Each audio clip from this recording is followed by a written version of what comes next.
Ngiyabingelela ekhayeni elihle kaJesu Kristu. Amen. Lono ume phambi kwenu uThandi wakwaKhanyile lapha phezulu kwakukumevisa.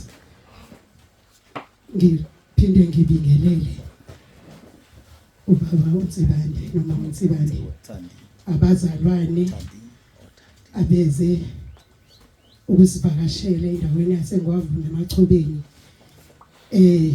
Ngibone kungemnandi ukuthi ngihlale phansi ngingasho ukuthi ngiyabonga.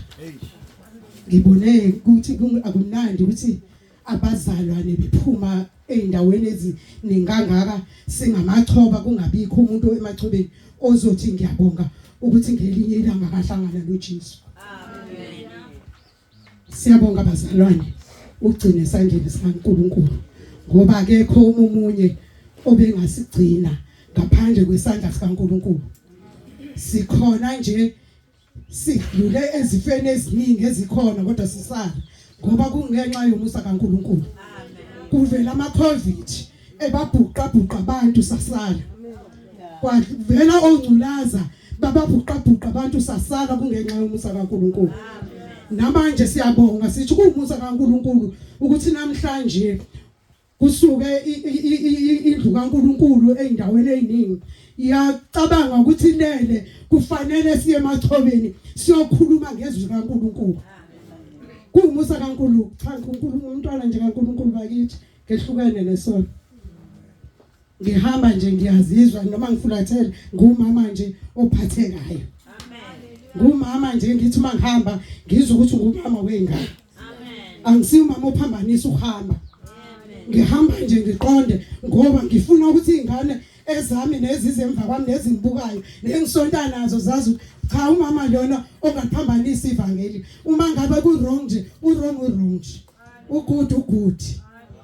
Ngakho bazalwane cela sihlale uNkulunkulu. Masihlale uNkulunkulu simbonge uNkulunkulu.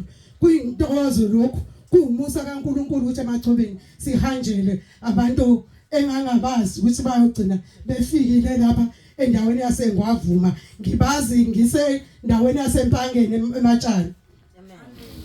Lapho kwakunomlungu khona kwakuthiwa uStegen owayefika elethe lelizwi.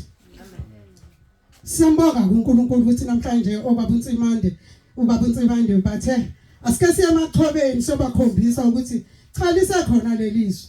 Singamachoba siyabonga kakhulu. Sichasi ivangeli asiphambanisi. Sihamba nje siqonde. Uma ingane zethu ziphambanisa siyabatshela nje ukuthi ngelinye ilanga nizomdinga uJesu. Ngelinye ilanga nizomdinga. Nisaphila hayi senifile. Ngoba kufanele ingane zethu sije lamaqiniso singagwegwezi ngoba ngelinye ilanga bazobuzwe emzimbeni yethu, bazobuzwe ezimpilweni zethu ukuthi nenzani nathini ubantwana. Siyabonga kakhulu uNkulunkulu, ngiyabonga kakhulu ukuba nje umama ophathekayo ezweni likaNkulunkulu. Ngiyamazi uJesu inkosi. Amen. Jesu Kristu inkosi. Alwazi sofazi bami ukuthi la ngaphambili